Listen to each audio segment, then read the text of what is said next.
The world woke up to heartbreaking news. Pope Francis, the 266th leader of the Catholic Church, has died at the age of 88.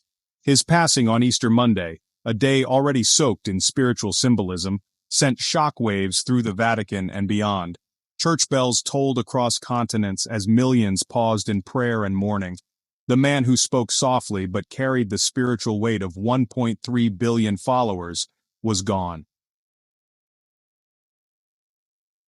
The Vatican confirmed that Pope Francis died peacefully in his residence, surrounded by close aides and caregivers.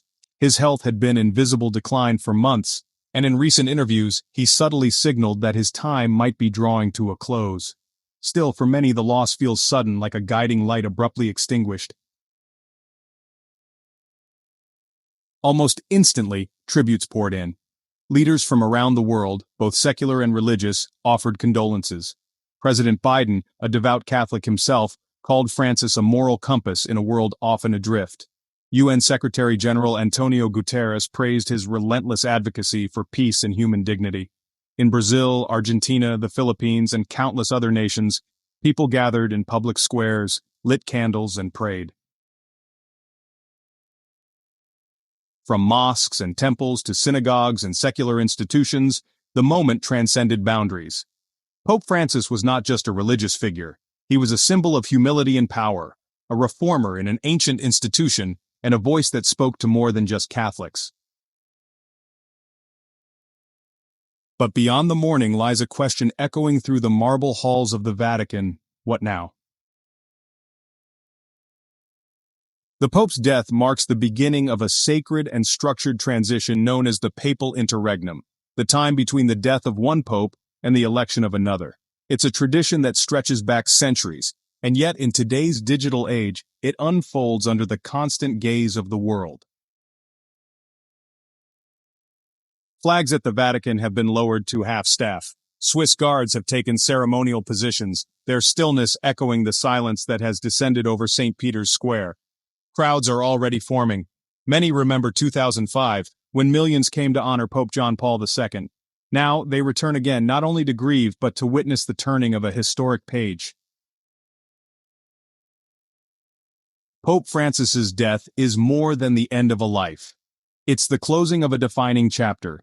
His papacy redefined the Church in countless ways: more inclusive dialogue, a rejection of opulence, and a tone of compassion that resonated across faiths and ideologies. But his tenure also stirred debate and internal resistance, especially among conservative voices within the Church. In the days ahead, the Vatican will begin preparations for the funeral, the conclave, and the monumental task of selecting a new spiritual leader. The eyes of the world will be fixed on Rome, but for now, the Church and the world takes a breath, bows its head, and mourns. One man has died, but with his death, a centuries-old institution begins again. Before he became Pope Francis, he was Jorge Mario Bergoglio, a boy born to Italian immigrants in Buenos Aires, Argentina, in 1936. He grew up in a modest neighborhood, playing soccer with his brothers and helping his father in the railway industry. Early on, he felt a deep spiritual calling, one that would take him from the streets of Argentina to the highest office in the Catholic Church. Ordained as a priest in 1969, Bergoglio quickly gained a reputation for humility, intellect, and fierce commitment to social justice. He joined the Jesuits, an order known for discipline and education, and became a prominent leader during one of Argentina's most politically unstable periods. Even then, he rejected the trappings of power, choosing public transportation over chauffeur-driven cars, and living in a small apartment rather than the bishop's palace. In 2013, following the surprise resignation of Pope Benedict XVI, Bergoglio was elected pope. The first from the Americas, the first Jesuit, and the first non-European in over 1,200 years, his election was historic. Standing on the balcony of St. Peter's Basilica, he chose the name Francis, inspired by St. Francis of Assisi, a symbol of poverty, humility, and peace. That choice alone spoke volumes about his intentions. From the start, Pope Francis set a radically different tone. He declined the papal palace for a guest house. He paid his own hotel bill after the conclave. He embraced the sick, visited prisons, and often ditched prepared speeches to speak from the heart. His message was consistent. The Church must be a field hospital for the wounded, not a fortress for the righteous. Francis focused on the marginalized, migrants, the poor, victims of war, and those suffering the effects of climate change. He spoke boldly on economic inequality, climate justice, and the failures of modern capitalism. His encyclical Laudato Si called for urgent environmental action and inspired Catholics and non-Catholics alike. But his papacy was not without controversy. His softer stance on LGBTQ+ individuals, including the famous quote, "Who am I to judge?" marked a dramatic shift from past pontiffs and drew fire from traditionalists. His push for church reform often clashed with deeply entrenched institutions. Some praised his courage, others accused him of sowing confusion. He also inherited the Church's deepest wounds. While he took steps to address it, critics argue more could have been done. The tension between progress and tradition defined much of his reign, creating internal divides that he struggled to bridge. Yet through it all, Pope Francis remained steadfast in his mission to lead a church that listens, serves, and evolves. He wasn't perfect, he never claimed to be, but his legacy lies in the questions he dared to ask and the people he dared to see. In the end, Pope Francis leaves behind a church forever changed, one more open, more challenged, and perhaps more human. His journey from Buenos Aires to the Vatican will echo through history, not for how far he traveled, but for how deeply he reached into the hearts of believers and skeptics alike. The death of a pope initiates one of the most solemn and symbolic periods in the life of the Catholic Church, the Novendiales, or 9 days of mourning. With Pope Francis's passing, this ancient tradition has begun once more. It is a time filled with ritual, remembrance, and reverence, not only in the Vatican but across the Catholic world. Immediately following the official confirmation of death, the Vatican's Office of Liturgical Celebrations began preparing for the elaborate ceremonies ahead. The late Pope's body was placed in a simple wooden coffin, a gesture echoing his lifelong emphasis on humility and simplicity. That coffin, temporarily sealed, is then moved to lie in state at St. Peter's Basilica, where tens of thousands will pass by to pay their final respects. Each day of the Novendiales includes a solemn Mass celebrated in St. Peter's, with readings and homilies reflecting on the life, work, and teachings of the late pontiff. Cardinals, bishops, global dignitaries, and ordinary citizens gather to mourn and remember. Many come not only to say goodbye but to express deep gratitude for the spiritual guidance Francis provided during one of the most transformative and compassionate papacies in modern times. Typically, the Pope is buried between the 4th and 6th day after death.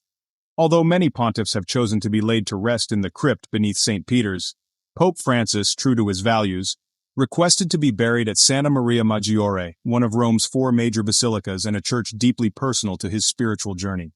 His wish will be honored, reflecting his desire to remain close to the people even in death. In parallel to formal rites in Rome, unofficial mourning events have emerged around the globe. In Buenos Aires, where Francis once served as archbishop, churches are holding candlelit vigils, open-air masses, and public processions. In cities like Manila, Kinshasa, Krakow, and Bogotá, people fill cathedrals, squares, and parks, mourning a leader they saw as a champion of the poor and marginalized. This outpouring of grief underscores the global nature of the Catholic Church. During John Paul II's death in 2005, over 200,000 mourners gathered in Warsaw. Now, similar scenes unfold for Francis, from the barrios of Latin America to villages in sub-Saharan Africa. His papacy touched hearts across continents. The Novendiales concludes with the papal funeral mass, one of the most watched religious events on earth. Held in St. Peter's Square and presided over by the Dean of the College of Cardinals, it is attended by royalty, presidents, and patriarchs. Yet at its core, the service is deeply human, a communal act of farewell to a shepherd of souls. These ancient rituals carry powerful meaning. They remind the faithful that the Church endures not through the legacy of a single pope, but through its unbroken tradition, its living community, and its enduring mission of hope. With the funeral of Pope Francis on the horizon, the Catholic Church now turns its attention to one of its most sacred and secretive traditions, the election of a new pope. This process, known as a conclave, is a centuries-old practice that balances deep spirituality with quiet politics, and while rooted in ancient ritual, it has gradually adapted to the pace and pressures of the modern world. The conclave doesn't begin immediately. First comes a critical phase, the general congregations of cardinals. These are meetings in which the cardinals gather to assess the needs of the Church and to reflect on the type of leader required for the next chapter. They share thoughts, voice concerns, and begin informal discussions. This is where alliances form, ideas are shaped, and names quietly begin to rise to the surface. Only cardinals under the age of 80 are eligible to vote. Currently, there are 136 electors. However, Church law sets a limit of 120, so some may not participate due to age or health, and exceptions may be made in rare cases. These cardinals represent a wide geographic and ideological spectrum, spanning continents and cultures, from archbishops in Africa and Asia to leaders in Latin America, Europe, and North America. The conclave must begin no earlier than 15 days and no later than 20 days after the Pope's death. This time window ensures that every eligible cardinal has the opportunity to arrive in Rome.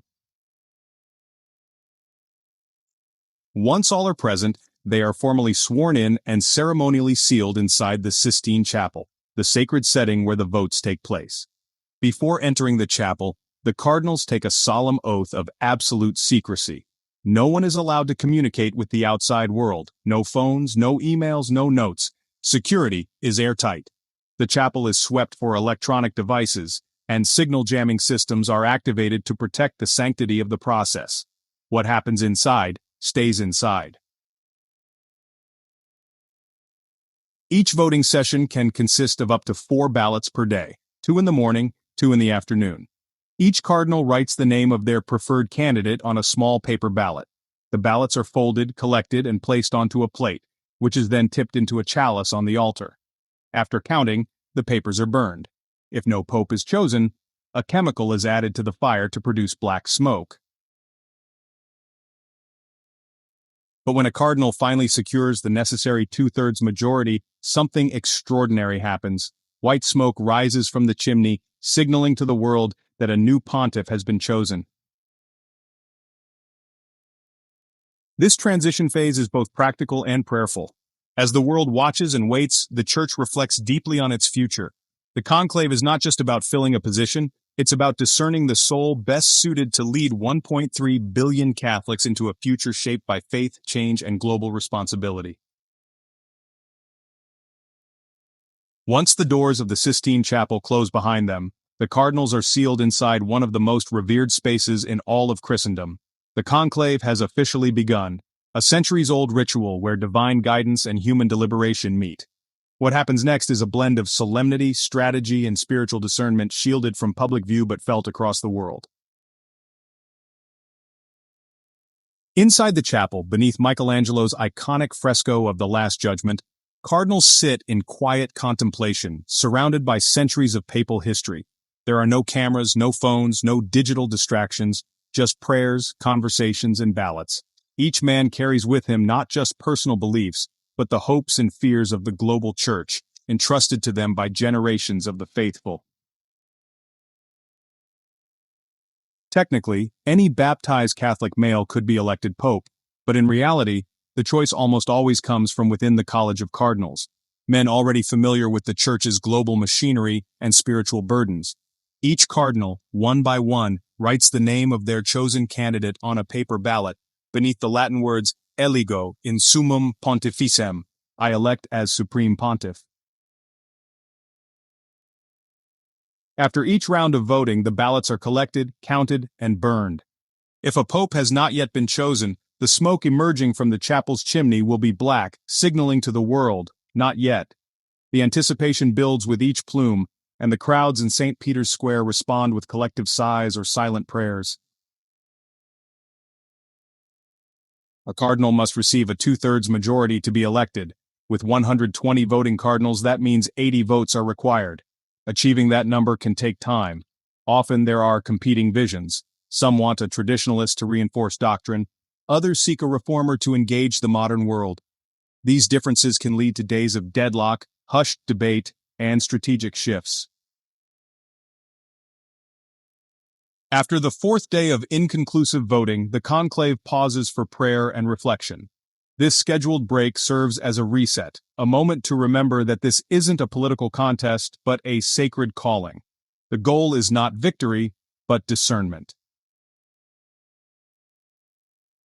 Eventually, consensus is reached. When it happens, white smoke rises, bells ring, crowds erupt. The world leans forward, eager to hear the name of the man who will guide the church into the future. Once the votes are confirmed, the chosen cardinal is asked a simple but profound question. Do you accept your canonical election as supreme pontiff? If he says yes, he is asked what papal name he will take, a name that often signals the priorities of his reign.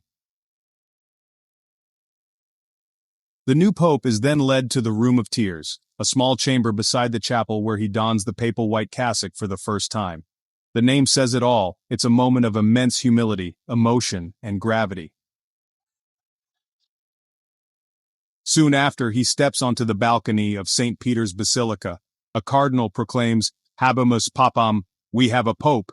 The new pontiff smiles, speaks briefly, and offers his first blessing, and with that, the world welcomes its next shepherd.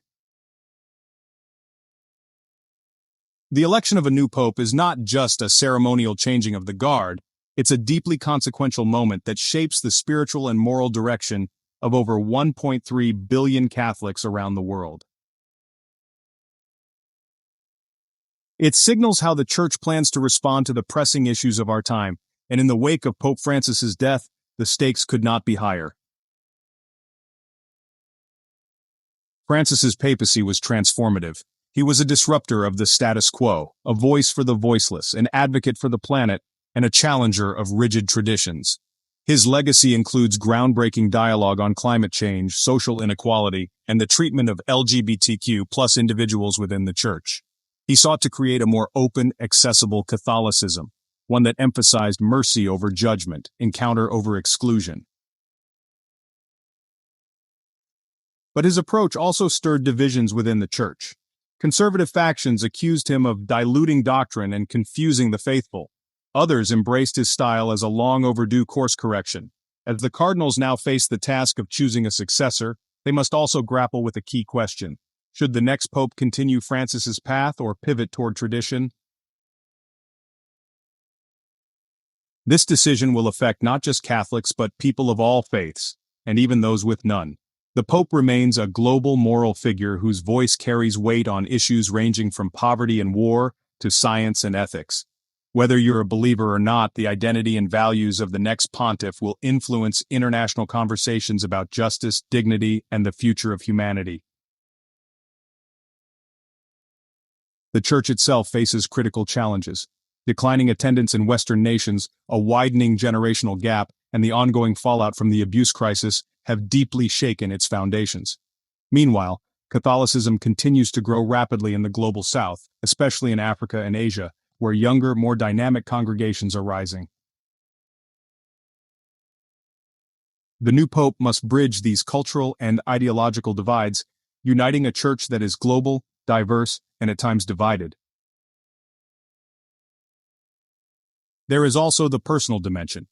For millions, the Pope is not just an institution but a person, someone they look to for hope and guidance. Francis embraced that role with warmth and humility. He showed the world that even a pope can be vulnerable, unsure, and open to change. His successor will inherit that expectation, not only to lead but to listen. As the white smoke clears and a new name is announced from the balcony, a new era will begin. The crowds will cheer, the cameras will roll, But beyond the spectacle lies a deeper truth. This moment matters. It will shape how the Church speaks to today's world, how it responds to suffering, and how it defines what it means to love radically in an age of division. The eyes of the world are on the Vatican, but the heart of the Church is in its people. If this video moved you, don't forget to like, comment, and subscribe for more powerful stories that shape our world.